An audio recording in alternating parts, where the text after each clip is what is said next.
Alright, what's up guys? So, Fact Faction has uploaded a video titled 5 Mysterious Unsolved Cases number 12. Yeah, if you guys are familiar with my channel and then just with the amount of times I've reacted to Fact Faction's videos, then you know how much I am a fan of their videos. You know how much I love, because the thing is this, it always, even though this is on some, real life stuff, I love trying to solve these cases and things. So yeah, it's one of those things where it's I like to challenge myself when it comes down to these cases. But yeah, guys, no, and that is a thing, and I feel like I never said this in these videos, but if you do have watch Fact Faction's videos, if you guys have any information about any of the unsolved mysteries and cases that they talk on, definitely provide the information that you can.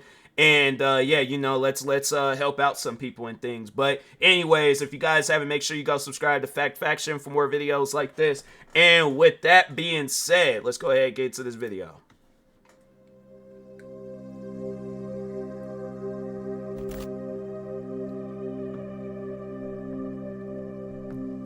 On October 28, 2022, 25-year-old Shanquella Robinson boarded a flight to Cabo San Lucas, Mexico with 6 friends, leaving their hometown of Charlotte, North Carolina.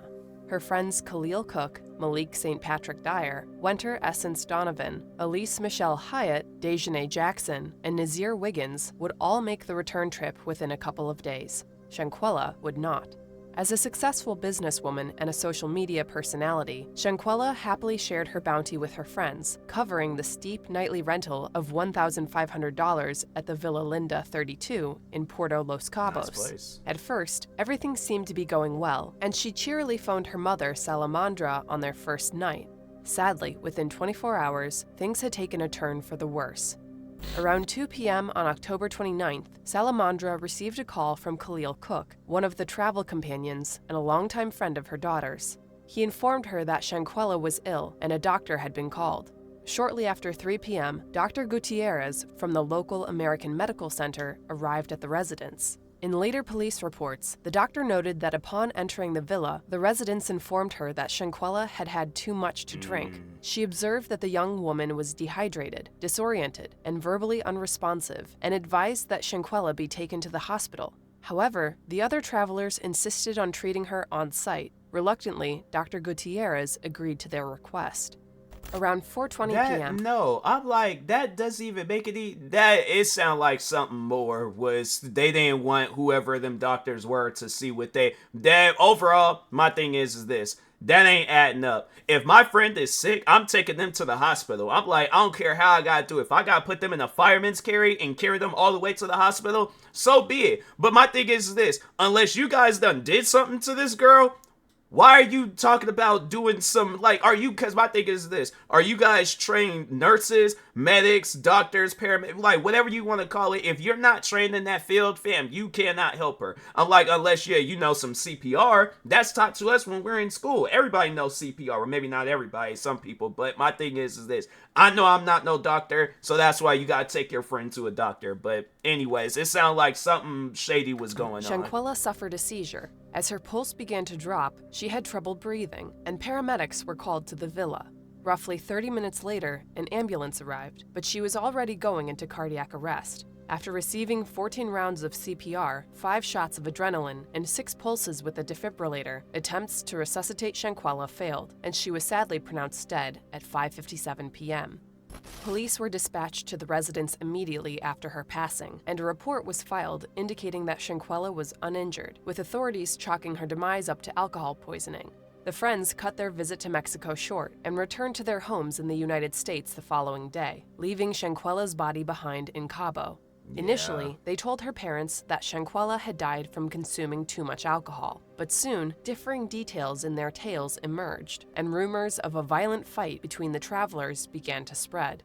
Adding to the confusion, a week or so after her death, Mexican authorities released an autopsy report that contradicted the original police findings. In the documents, which were translated into English, it was noted that Shanquella's cause of death was a broken neck. In another frightful twist for her family, on November 15th, a horrifying video began to circulate on social media that showed Dejanay Jackson violently attacking Shanquella in the villa. In the 20-second clip, Shanquella is ruthlessly pursued around a bedroom by the other woman, as two additional travel companions look on and film, with one remarking, "Quella, can you at least fight back?" A second autopsy conducted in the United States found no evidence of a broken neck. They did, however, note that she suffered a brain injury. Yep. No alcohol I was getting ready to say, I was like, it had to have been a situation where she got hit in her head either extremely hard or one too many times. And then that's probably why she wasn't verbally responsive, because she had some sort of head injury. And I'm like, yeah, to me, I'm like, that just don't make no sense. I'm like, if this is because my thing is this, even if it's somebody that I just met that day, if I'm looking at them as a friend of mine, and that's something where I'm like, I've been to gatherings and parties and stuff where I might not know everybody there, but for the sake of this party, I'm cool with everybody there. So if I see somebody fall over or whatever the situation is, I'm gonna help them regardless. I'm like, I don't care what the situation is. I'm like, no, I'm helping this person regardless. Yeah, I'm like, that friend group, I'm like, they wasn't her friends. I'm like, they invited her probably just like, oh, well, let's just invite her just because. And then there was probably that one that she was fighting with, like, oh, okay, well, if she says or do something to me, yeah, there probably had to have been some sort of argument between them, which led into the fight. But yeah, I'm like, that's something just did that friend group. I'm like, nah, something shady is up with that. Present in her blood at the time of death, but she did consume a heavy amount of alcohol the night before. Scratches and bruises were present on her body, and vomit was found in her throat. Her cause of death was ruled as inconclusive. On November 23rd, Daniel de la Rosa Anaya, the Attorney General of Baja California, issued an arrest warrant for Desjanae Jackson and initiated the process to have her formally extradited to Mexico. Sadly, on April 12, 2023, the United States announced that it would not be pursuing any criminal charges in the death of Shanquella Robinson, citing a lack of evidence. At the time of recording, it is unclear if Mexico is still seeking extradition for Desjanae Jackson. Naturally, her family and social media have bubbled over with outrage, sharply questioning if Shanquella's race is a deciding factor in how far American and Mexican authorities are willing to go to solve her murder. Black women want to know, on the birthday of Malcolm X, who famously said that the black woman is the most neglected, the most disrespected, and the most unprotected person in America, that this administration would do everything in their power to move us from Malcolm X's quote almost 65 years ago and show that we are a better America. Her family continues to fight for her and plans to sue all 6 of her travel companions for impeding the investigation into her death. As the family's lawyer noted, "My message to the travel mates is that, the arc of the universe is long, but it always bends towards justice. We truly wish the Robinson family the best in their quest for answers." Yeah, I already know for a fact that's something that's gonna eat at them for the rest of their life. Them friends, well, so-called friends, because that's something where I'm like, nah, I couldn't live with something like that. My thing is this: if this is a friend of mine, I know people are gonna look at me differently, like, oh, you a snitch, you this and you that. My thing is this: if you kill a friend of mine, because this is somebody that I care for, you kill a friend of mine, I don't care how close we are. I'm like, that's something where I'm like, I cannot live with that. All right, I can't live with the fact that you did something to my friend and now I'm supposed to just keep my mouth shut about it. No, I'm like in a situation like that where I'm like, people can say whatever they want to say about me. I'm not no street dude. I'm not whatever people want to paint me out to be. Something like that. Yeah, I'm snitching. You could call it what you want, but I'm snitching. Cause that don't add up. She had some sort of head injury, which was probably caused by that fight, and then she either had hit her head on the way down, if she if she did fall down, or the girl that she was fighting with kept hitting her in the head. But it's like you hear about that with boxers, where it's like they get hit in the head too many times, and that's with gloves. So imagine it's like bare fist, you hitting somebody in the head, or if you slamming their head all over the place and things, then it's like obviously that's gonna have some sort of damage. So I'm like, yeah, that friend, I'm like, she definitely was that girl's killer. During the week of November 21st, 2022, children in the small town of Cornelius, North Carolina, were eagerly anticipating some time off for the upcoming Thanksgiving break. However, as the students returned to school, the staff at Bailey Middle School noticed that one of their 6th graders, Madalina Cojocari, was absent. On Monday, December 12th, 3 weeks after the 11-year-old was last seen getting off the school bus, 2 employees of the school arrived at the home on Victoria Bay Drive that Madalina shared with her mother, 37-year-old Diana Cojocari, and her stepfather, 60-year-old Christopher Palmeter. There was no response, so they left a truancy packet at the door. 3 days later, Diana appeared at the middle school and told them Madalina had been missing for weeks.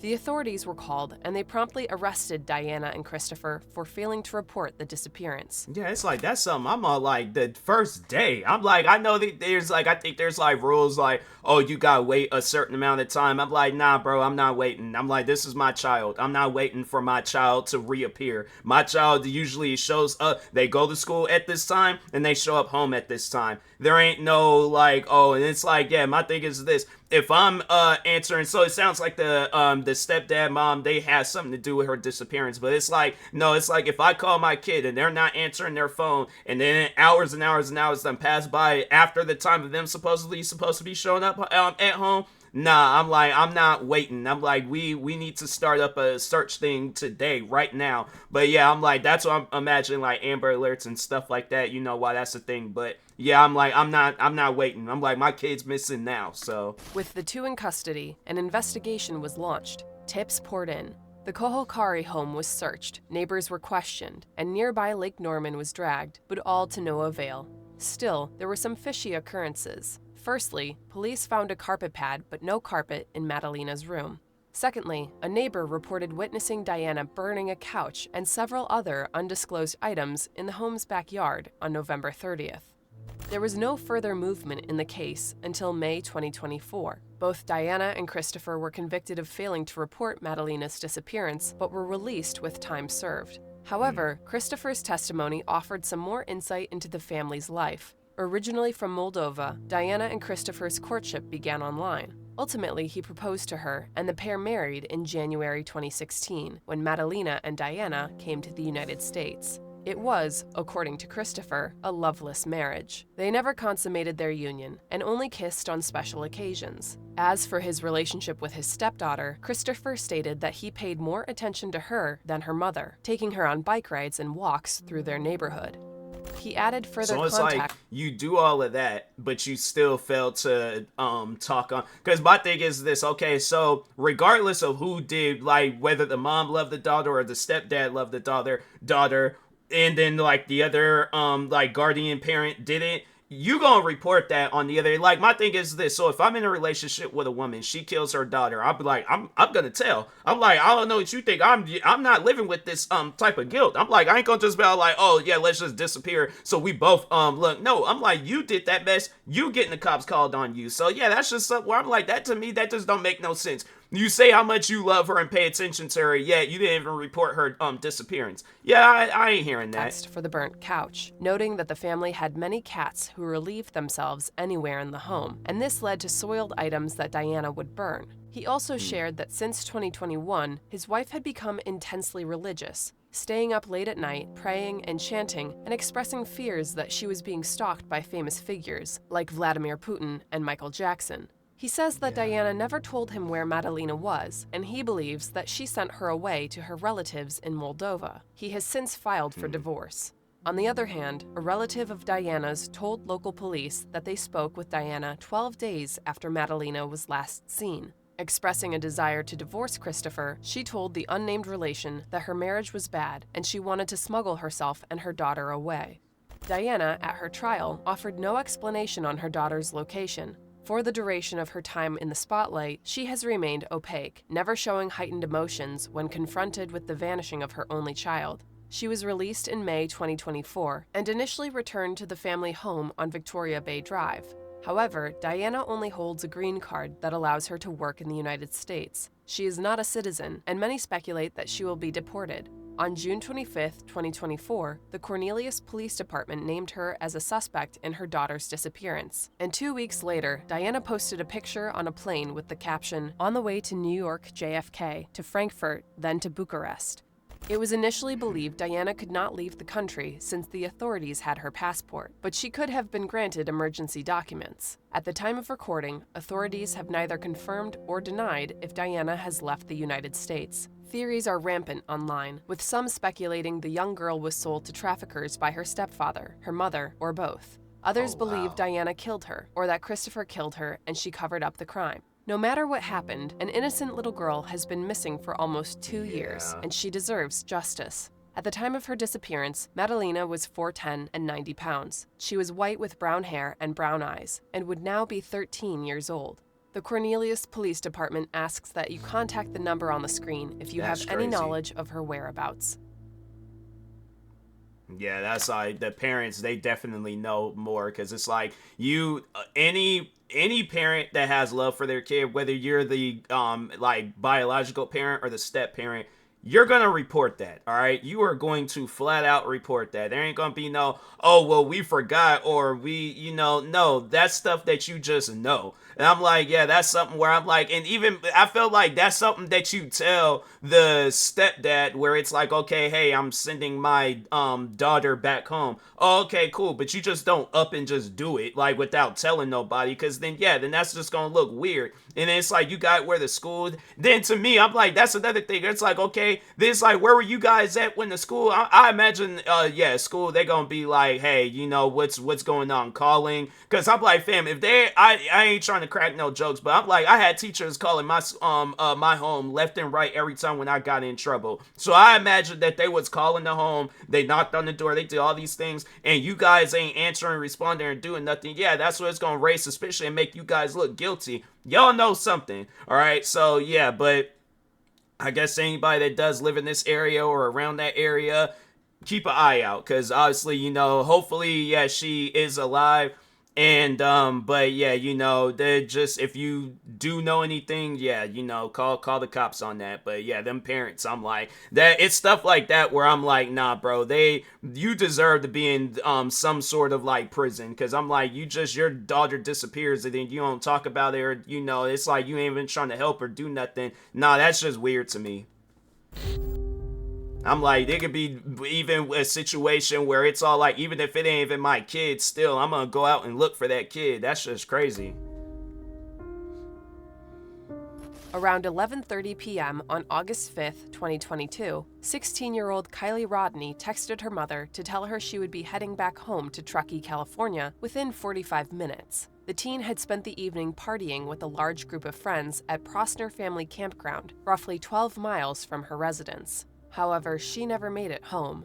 The next morning, when there was no sign of Kiely or her silver Honda CR-V, she was reported missing. Both law enforcement and volunteers spent the next several weeks scouring the area, working their way through over 2,000 tips and spending over 20,000 hours trying to locate the young woman. Her phone last pinged at 12:30 a.m. on August 6th, near the Prosser Creek Reservoir, a large body of water adjacent to the site of the party. Finally, on August 21st, divers from Adventures with Purpose, a community-funded search and recovery dive team, located her vehicle upside down, 14 feet underwater and 55 feet from the shore. When the car was pulled up and searched, Kiely's remains were recovered in the back hatch of the vehicle. Multiple windows on the car were also rolled down. At first, this seemed highly suspicious, and members of the Adventures with Purpose team were vocal in their belief that foul play was involved in Kiely's demise. It was also deemed strange that she was found in an area that police had supposedly searched many times within the preceding weeks. She's not in the driver's seat. It looks suspicious to me. Yeah. Vehicle's upside down. Some of the one window is halfway down. One window is all the way down. That's scary. Call the authorities. Yeah. However, Tammy Waters, the founder of Team Waters Sonar Search and Recovery, told the Daily Mail, 90% of vehicles found with people in it, they're normally found in the back. If it's an SUV, they're in the hatch. She explained further, noting that the car's heavy engine usually nosedives first, causing the occupants of the car to move backward in the vehicle as it sinks. I'm like, bro, ain't nobody going based off no hypotheticals. To me, it sounds like that there's whatever party she was at, some foul play happened, and then whoever it was put her in the back seat of her car.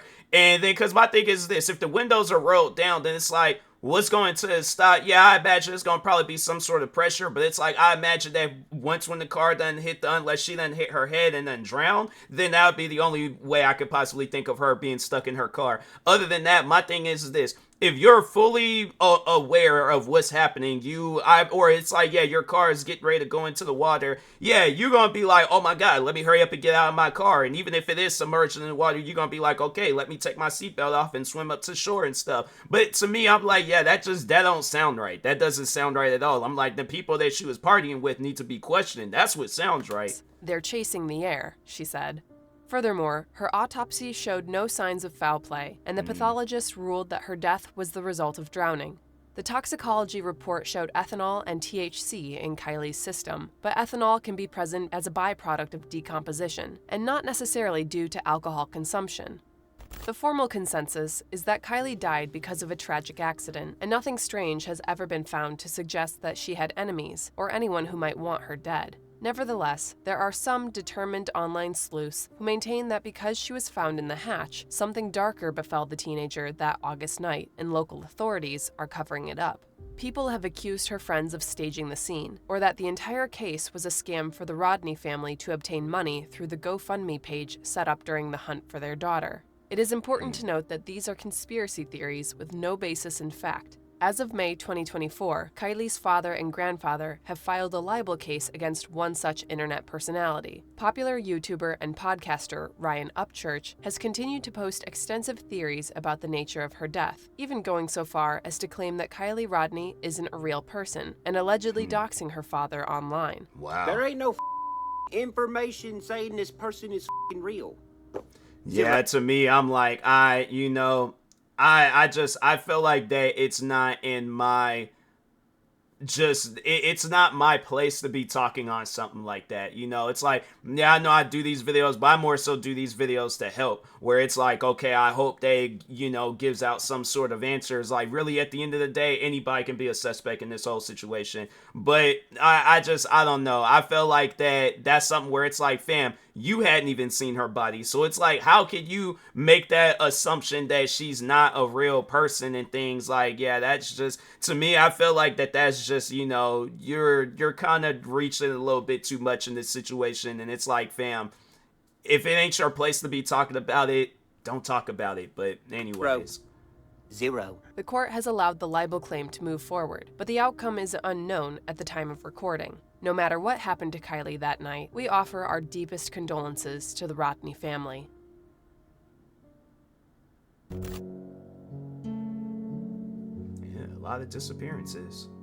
For 17-year-old Alissa Turney, May 17, 2001 was the last day of junior year at Paradise Valley High School in Phoenix, Arizona. The morning started normally, with Alissa's adopted father, Michael, dropping her off at school. However, he deviated from their normal routine when he picked her up early for lunch. At this time, according to him, an argument broke out between them. Alissa wanted more freedom. When he left to pick up his younger daughter, Sarah, Alissa allegedly left the family home without her purse or cell phone, leaving behind a cryptic handwritten note that mentioned running away to California. The Turney family was a blended one with 6 children. When Alissa was 3, her mother Barbara married Michael Turney. Sarah, the youngest of the Turney brood, was born shortly after their wedding. Michael formally adopted both Alissa and her brother, and when Barbara passed away from cancer 6 years later, Michael became their sole parent. By 2001, the 4 older children were no longer in the home. When Alissa disappeared, Sarah recalled her sister's room being uncharacteristically messy, with her belongings scattered about. Michael filed a missing persons report for her that day and expressed concern, but no foul play was suspected, so no serious investigation was launched. The case languished for years, with no sign of Alissa, though Michael claimed that about a week after she vanished, he received a 5 a.m. call from a California number. He said the voice was Alissa's, and that she cussed him out and then told him to leave her alone. Strangely though, the $1,800 in her bank account remained untouched. Authorities searched the Turney home, and multiple surveillance cameras and voice recorders were recovered that had years' worth of footage. In the tapes, Michael can be heard speaking disparagingly of Alissa, but footage from the days surrounding her disappearance is missing. Additionally, it was discovered that Michael used to spy on his daughter when she went to her job at the local Jack in the Box fast food restaurant. He used binoculars to watch her, showed up hours before her shift ended to ensure that she hadn't left with anyone, and filmed her while she worked the drive-thru. In 2008, the case was reinvigorated when Sarah informed police that she believed her father was guilty. She is not alone in her suspicions. James Turney, one of his sons, has also accused him. On December 8, 2008, Phoenix police arrived at his residence intending to collect his DNA, but they stumbled upon more than they bargained for. The home was filled with over 20 explosive devices, 19 assorted firearms, 2 homemade silencers, and a van full of gasoline. In addition to the dangerous weapons, authorities uncovered a rambling manifesto entitled Diary of a Madman Martyr. Within the pages, Michael outlined his plot to blow up a local union hall because he believed 2 assassins had killed Alissa. Michael claimed the murderers were acting on orders from the International Brotherhood of Electrical Workers, a large union for electricians, so he planned to attack their Phoenix location in retaliation. He was swiftly arrested and charged and served 7 years in prison, regaining his freedom in August 2017.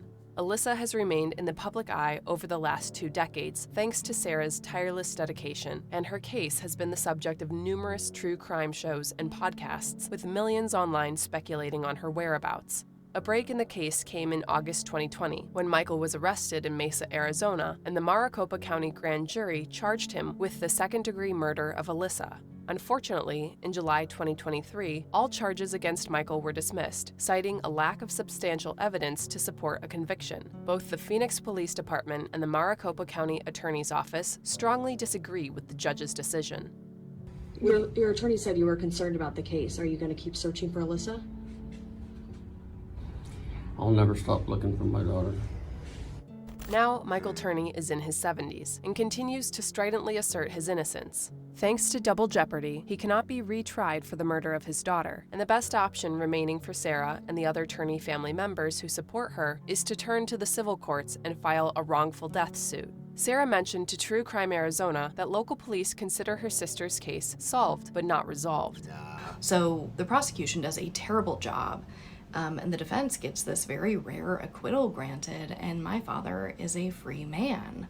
So after a lifelong, and my dad's, what is he now? In his late 70s, he's almost 80. He spent his entire life terrorizing specifically women, and I'll just leave it at that. He's now a free man. Tragically, we may never know the complete truth of what happened to Alissa Turney, but there is always hope. If you know anything about the case, we encourage you to contact the Phoenix Police Department at the number on the screen. Yeah, that to me, the dad, the thing is this. Innocent until proven guilty. But if you got your own kids talking about you in a way where they're not defending you, I'm just saying it's one of those things where, yeah, you might have had something to do with her disappearance. Because to me, it's like, you know what? I done got into arguments with my parents before. Never once did I sit down and think about like, oh, I'm gonna run away or, run off to somewhere and stuff. I'm like, yeah, it's just one of those things where it's like, you argue with your parents and then you go on about your business. Now, yeah, there are some kids out there, they'll do that. They'll run away or whatever the situation is. But I don't know, man. I just think it's one of those things where it's like, I don't think whatever it is that you guys are arguing about. Yeah, and the thing is this.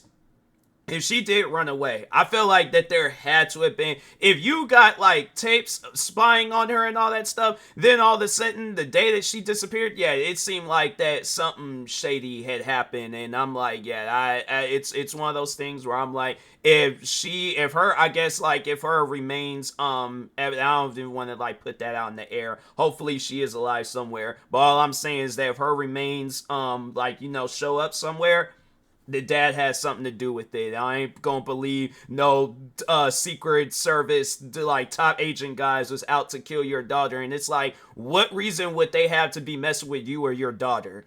Like, it's like, come on now. That's why I'm like, yeah, to me, that just don't make no sense. So it does. I feel like that, yeah, the dad had to have reached his breaking point with her. And then, yeah, he, hopefully it wasn't a situation. Hopefully it is a situation where she just got away and she's like, I don't want to be bothered with the family. If that's the case, then okay, cool, But if she's out buried somewhere, then yeah, I'm like, the dad, number one suspect in my opinion.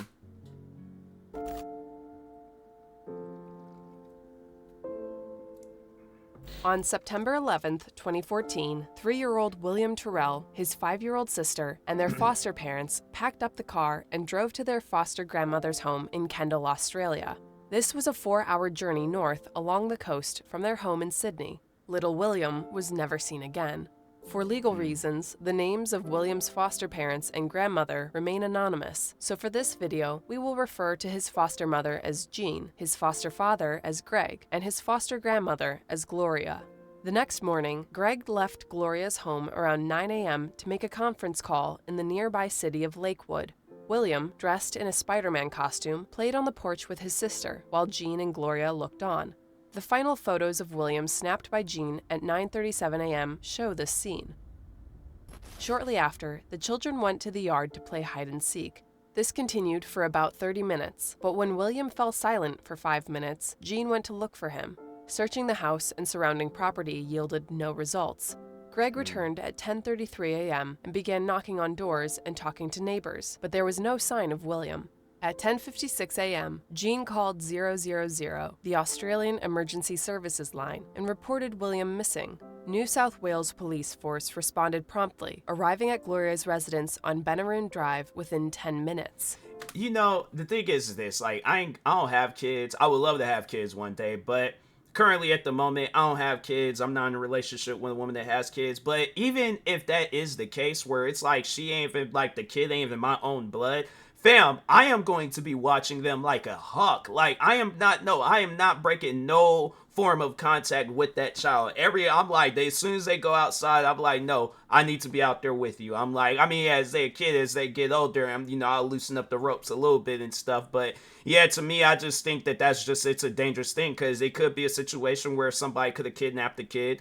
But yeah, if not that, then it's like, fam, that it's just something where it's like, you don't know what that kid could get himself into. So that's why I'm like, yeah, it's like, I know people are like, oh, you say that now, where it's all like, oh, but at some point in time, you are going to take your eye off the kid. I'm like, if that's the case, where if I don't trust my own eyes, then I'm like, okay, I need to have it where this kid is in front of me. I'm like, do not go outside and play around. If I'm out there, then yeah, do what you got to do. But it's just something that it's like, yeah, to me, I'm like, it's just a scary thing, so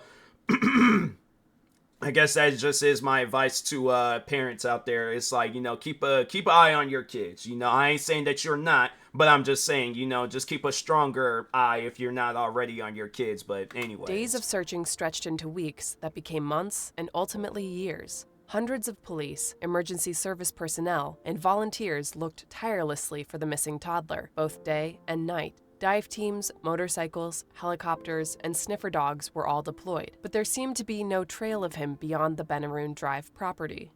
Jean did not recall seeing anyone suspicious around Gloria's home, but she did discuss 2 unfamiliar vehicles parked on the dead-end road that morning. The cars' descriptions were not recognized by anyone within the neighborhood, and Jean was the only one who saw them. One promising lead came from neighbor Ron Chapman. Around 10:45 a.m., he recalled seeing an old box-type 4-wheel drive car. He said the driver was a blonde woman in her 20s or 30s, and a young boy, dressed in a Spider-Man costume, was unsecured in the back seat. Unfortunately, nothing ever came from this tip.